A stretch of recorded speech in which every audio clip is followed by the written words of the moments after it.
രാജാവാണ് മഹീന്ദ്ര XUV700. എന്നാൽ ഈ രാജാവ് പേരും രൂപവും മാറാൻ പോവുകയാണോ? അതെ എന്നാണ് പുറത്തു വരുന്ന ഏറ്റവും പുതിയ റിപ്പോർട്ടുകൾ സൂചിപ്പിക്കുന്നത്. നമ്മൾ XUV300ൽ കണ്ടതുപോലൊരു മാറ്റം XUV700ലും മഹീന്ദ്ര പരീക്ഷിക്കാൻ പോവുകയാണ്. XUV300 എങ്ങനെയാണോ XUV3XO ആയി മാറിയത്, അതുപോലെ XUV700 ഇനി XUV7XO എന്നൊരു പുതിയ പേരിലായിരിക്കും അറിയപ്പെടുക എന്നതാണ് സൂചന.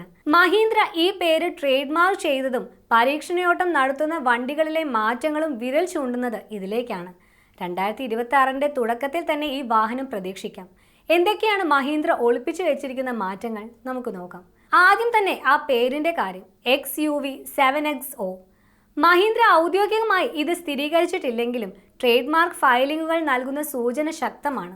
വെറും ഒരു ഫേസ് ലിഫ്റ്റ് എന്നതിലുപരി വണ്ടിക്കൊരു പുതുമ നൽകാൻ ഈ പേരുമാറ്റം സഹായിക്കുമെന്നാണ് മഹീന്ദ്ര കണക്കുകൂട്ടുന്നത്. ഇനി ലുക്കിലേക്ക് വന്നാൽ കാര്യമായ മാറ്റങ്ങൾ പുറത്തുണ്ട്. ടെസ്റ്റ് ചെയ്യുന്ന വണ്ടികളിൽ നിന്ന് ലഭിക്കുന്ന ചിത്രങ്ങൾ പ്രകാരം കുറച്ചുകൂടി നിവർന്നു നിൽക്കുന്ന വലിയ ഗ്രിൽ, പുതിയ LED പ്രൊജക്ടർ ഹെഡ് ലാമ്പുകൾ, പുത്തൻ അലോയ്ഡ് വീലുകൾ എന്നിവയൊക്കെ പ്രതീക്ഷിക്കാം. നിലവിലെ XUV700നേക്കാൾ കുറച്ചുകൂടി ബോൾഡായ ഒരു റോഡ് പ്രസൻസ് നൽകുന്ന ഡിസൈൻ ആയിരിക്കും പുതിയ 7XOയ്ക്ക് ഉണ്ടാവുക.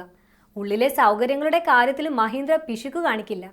നമ്മൾ ഇലക്ട്രിക് മോഡുകളിൽ കാണുന്നതിലുള്ള പോലെ ട്രിപ്പിൾ സ്ക്രീൻ ഡിസ്പ്ലേ ഇതിൽ വന്നേക്കാം എന്നൊരു വലിയ അഭ്യൂഹമുണ്ട്. അതുപോലെ മുൻനിരയിലെ യാത്രക്കാർക്ക് വെന്റിലേറ്റഡ് സീറ്റുകൾക്കൊപ്പം മസാജിംഗ് ഫീച്ചറും ഉയർന്ന വേരിയന്റുകളിൽ പ്രതീക്ഷിക്കാം. മധ്യനിരയിലെ സീറ്റുകൾ സ്ലൈഡ് ചെയ്യാൻ പറ്റുന്ന സൗകര്യവും ഉണ്ടായേക്കാം. സുരക്ഷയുടെ കാര്യത്തിൽ ലെവൽ 2 ADAS തന്നെയായിരിക്കും ഇതിലും ഹൈലൈറ്റ്. എഞ്ചിനിൽ വലിയ പരീക്ഷണങ്ങൾക്ക് മഹീന്ദ്ര മുതിരാൻ സാധ്യതയില്ല. നിലവിലെ പെട്രോൾ ഡീസൽ എഞ്ചിനുകൾ തന്നെയായിരിക്കും പുതിയ അവതാരത്തിലും ഉണ്ടാവുക. പവറിലും ടോർക്കിലും മാറ്റം ഉണ്ടാകില്ല. എപ്പോഴാണ് ലോഞ്ച്? 2026ന്റെ ആദ്യ പാദത്തിൽ, അതായത് ജനുവരിയിലോ ഫെബ്രുവരിയിലോ ഈ വാഹനം വിപണിയിൽ എത്തുമെന്നാണ് പ്രതീക്ഷിക്കുന്നത്. പേരും ഫീച്ചറുകളും മാറുന്നതുകൊണ്ട് സ്വാഭാവികമായും വിലയിലും ഒരു വർധനവ് നമ്മൾ പ്രതീക്ഷിക്കണം.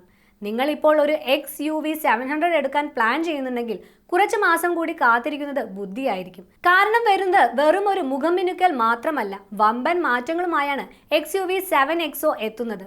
XUV7XO എന്ന പുതിയ പേരിനെ കുറിച്ച് നിങ്ങൾക്ക് എന്ത് തോന്നുന്നു? പഴയ പേര് തന്നെയായിരുന്നോ നല്ലത്? നിങ്ങളുടെ അഭിപ്രായങ്ങൾ താഴെ കമന്റ് ചെയ്യുക. കൂടുതൽ വാഹന ലോകത്തെ വിശേഷങ്ങൾക്കായി മണി ന്യൂസ് മലയാളം സബ്സ്ക്രൈബ് ചെയ്യാൻ മറക്കല്ലേ. മറ്റൊരു വീഡിയോയുമായി നമുക്ക് വീണ്ടും കാണാം. നന്ദി.